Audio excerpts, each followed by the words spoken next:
Mga ka-Westdale, ang good news, ang dami nyo pong inventory. Take out this year. Barangay Puntados po ng Tansa Cavite. Malapit po ito sa Vista Mall. Ongoing ang construction po and meron ng RFO. Meron din sila mga no down payment. So tara, i-discuss ko sa inyo.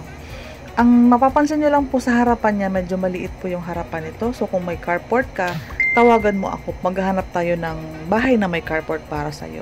So ito po, ang ino-offer nila is meron ng tiles ang baba. Ayan po ang sink. Ito po, kalaki ang harapan nila. Or kumuha ka ng corner para may carport ka. Ito yung main entrance. Naka-steel deck na, naka-first coating na. So, semi-complete ang turnover nila. Ayan, may tiles na yung baba. Pati yung CR may tiles na din. Ito yung hagdanan pataas.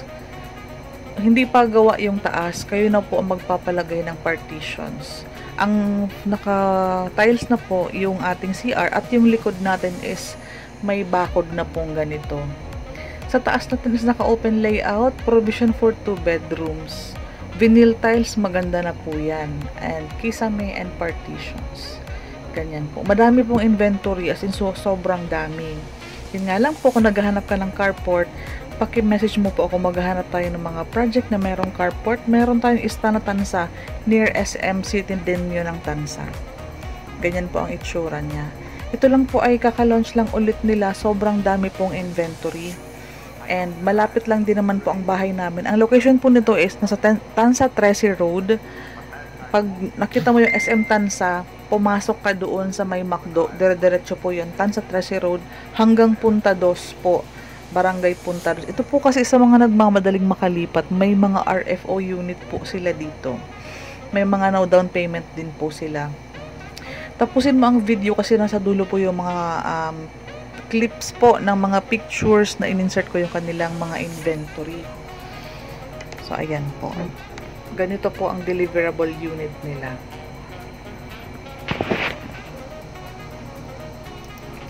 Yung mga mapa po and inventory, ipapadala ko na lang po sa inyo para po mapag-aralan nyo po yung mapa.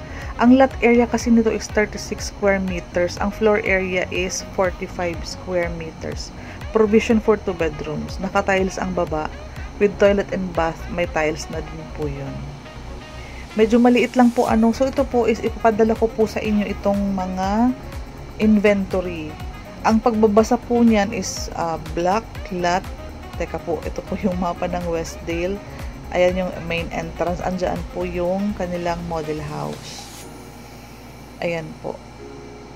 Nakikita po kasi dito ang construction percentage. Kung 50% na ba. Ayan, lot regular. Lot area, TCP, nasa 1.6 ang kanilang regular inner. May mga 1.7 sila.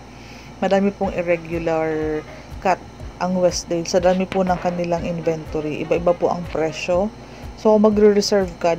On the day po ng reservation, saka po makakapili. Ayan po, merong mga no equity. Mababa ang equity ng iba. May mga 26 equity, payable ng 4 months. Ayan po, monthly DP mo, 7,000 lang.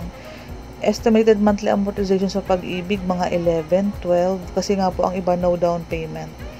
So, ang record salary po, mag-start siya ng 28 to 30, 29 to 30.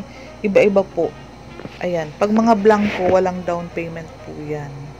Pero bahagyang malaki po ang kanilang monthly amortization dahil po walang down payment ang karamihan. Ito po, pag walang down payment, around 11,800 ang monthly mo sa Pag-ibig. Kung 30 years po yan.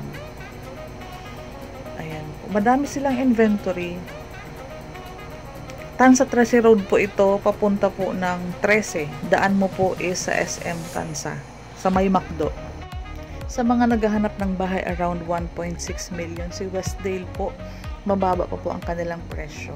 So, paki-message nyo po ako para maipadala ko ang inventory, ang mapa, at madiscuss natin kung kailan ka po free para ma-visit mo po ang location.